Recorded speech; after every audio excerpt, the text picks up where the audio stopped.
Dosto.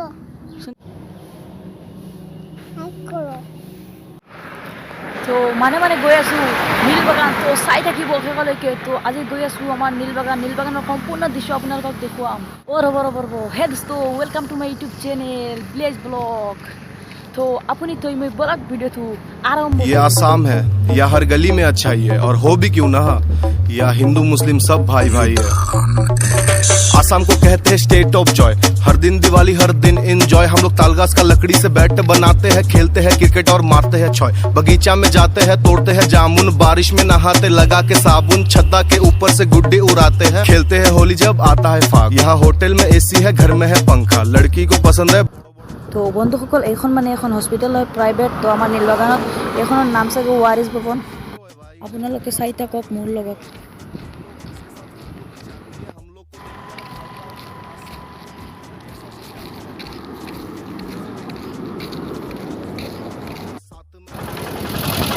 তো বন্ধুসকল, আপোনাৰ যদি কাৰোবাৰ চাৰিচকীয়া গাড়ীৰ প্ৰয়োজন হয় তেতিয়া আমাৰ নীলবাগান পাই যাব। আপোনালোকে এবাৰ লৈ চাওক না। আপোনালোকে रोजगार বজাৰ বুলি উল্লেখ কৰা আছে। আপোনালোকে This is Assam, चाय का बागान in the Assam. Pratima Pandey from Assam, Bhupen Hazarika from Assam. अरे क्या बोलता भाई? This is Assam, Imran Shah from Assam, Veer Lachit from Assam, Hindustan की शान. This is Assam. यहाँ झोपड़ी का ऊपर है टाटा स्काई, कागज के कप में पीते हम चाय, तड़का में। তো বন্ধুসকল, আমি নীলবাগান আহি পালোঁ। এইখনে আমাৰ নীলবাগান। তো চাই থাকক। আৰু বন্ধুসকল, আমাৰ নীলবাগানখনক হোজাই জিলাৰ দুৱাৰমুখ বুলি কোৱা হয়, কাৰণ হোজাইত যিকোনো ঠাইত যাওঁ না কিয় আমাৰ নীলবাগানখন চুই যাব লাগিব। তো এইফালে গৈছে আমাৰ হোজাই ৰাস্তা, আৰু এইফালে যদি যাওঁ তেতিয়া গুৱাহাটী, বকাল, নগাঁও এইবিলাক। তো ফাইনেলি আহি পালোঁ লাকি মাৰ্ট। তো এইখনেই হ'ল লাকি মাৰ্ট। তো ইয়াৰ ভিতৰত আমি সোমাম। তো আপোনালোকে চাই থাকিব। তো এতিয়া আমি সোমাই গৈছোঁ ইয়াৰ ভিতৰত। আপোনালোকে ইয়াত যিকোনো বস্তু পাব। তো ইয়াত মানে গালমালকে ধৰি অন্যান্য নানান ধৰণৰ সামগ্ৰী ইয়াত পাব।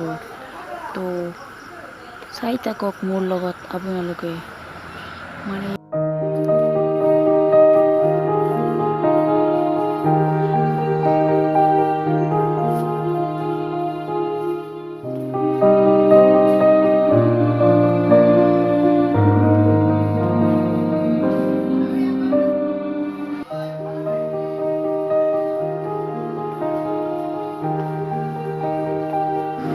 ইয়াৰ উপৰি আপোনালোকে কিচেনৰ সামগ্ৰী আৰু কাপোৰ চাপোৰ পাই যাব।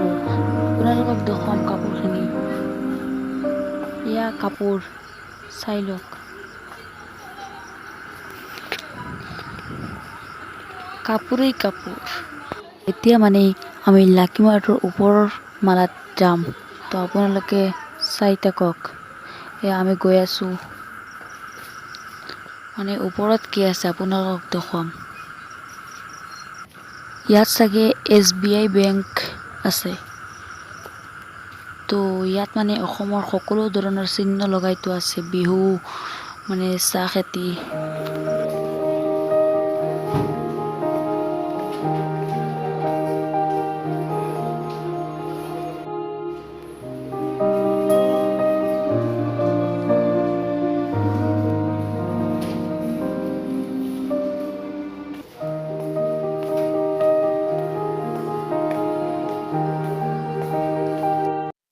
তো আকৌ এতিয়া আমি নামি আছোঁ।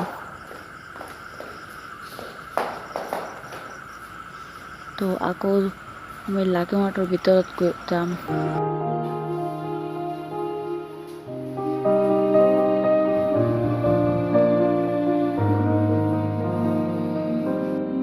তো ইয়াত আহি বেলেগ এটা বস্তু পাইছোঁ।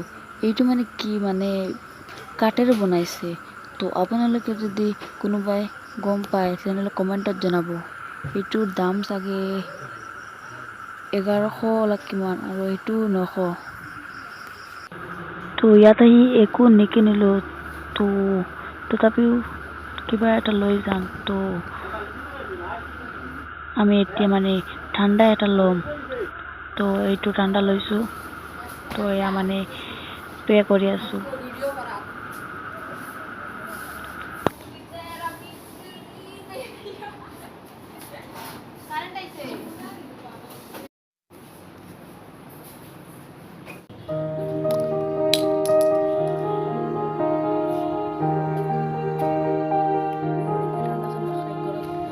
তো এতিয়া মানে ঠাণ্ডা চাণ্ডা খাই অভাৰ ব্ৰিজৰ ওপৰৰ পৰা আপোনালোকে নীলবাগানৰ দৃশ্য উপভোগ কৰক। বন্ধুসকল, ব্ৰিজৰ ওপৰৰ পৰা নীলবাগানৰ দৃশ্য, এয়া চাওক সম্পূৰ্ণ দৃশ্য নীলবাগানৰ।